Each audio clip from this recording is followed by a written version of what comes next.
You know, we were very young in 1960 and idealistic, and I think our hope was to From our perspective. make a film that would show the world that people they label as primitive and savage are really highly refined and sensible and rational and thoughtful people who it's a pleasure to spend time with.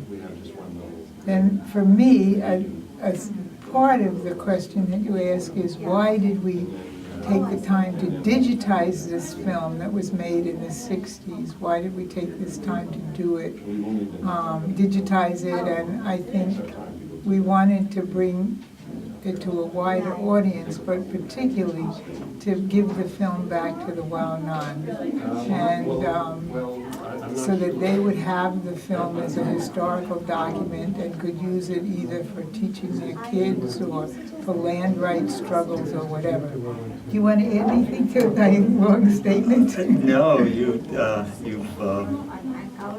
taken my whole piece out. The film was made over 2 years in the 1960s, 1964 to 1966. I wasn't a trained camera person. We didn't do any filming until we were over the 4th or 5th month of that 2-year period. We worked with the Wounaan.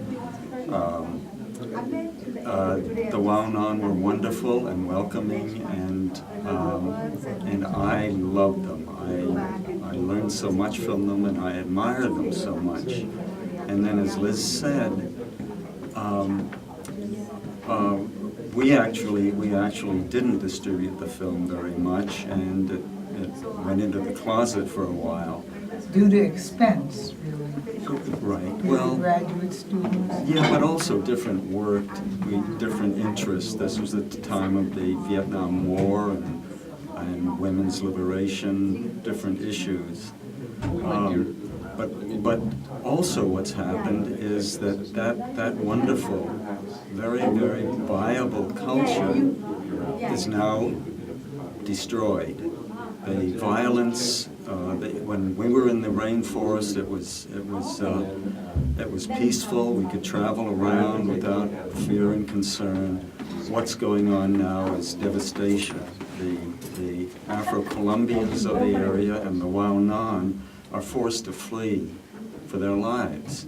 Landowners from up, the wealthy landowners have developed armies that will go down into the area and drive the people away so that they can take over the land and the resources. When that became apparent, we really, as Liz said, we did have the important notion to return to the Wounaan, what they had given to us, but also to what we wanted to do is we want to do, and we haven't figured it out exactly yet.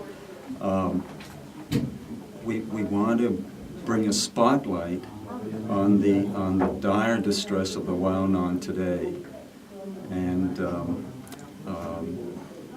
and hopefully try to generate some support for them and for all the indigenous peoples who are, and not just the indigenous peoples who are being destroyed now.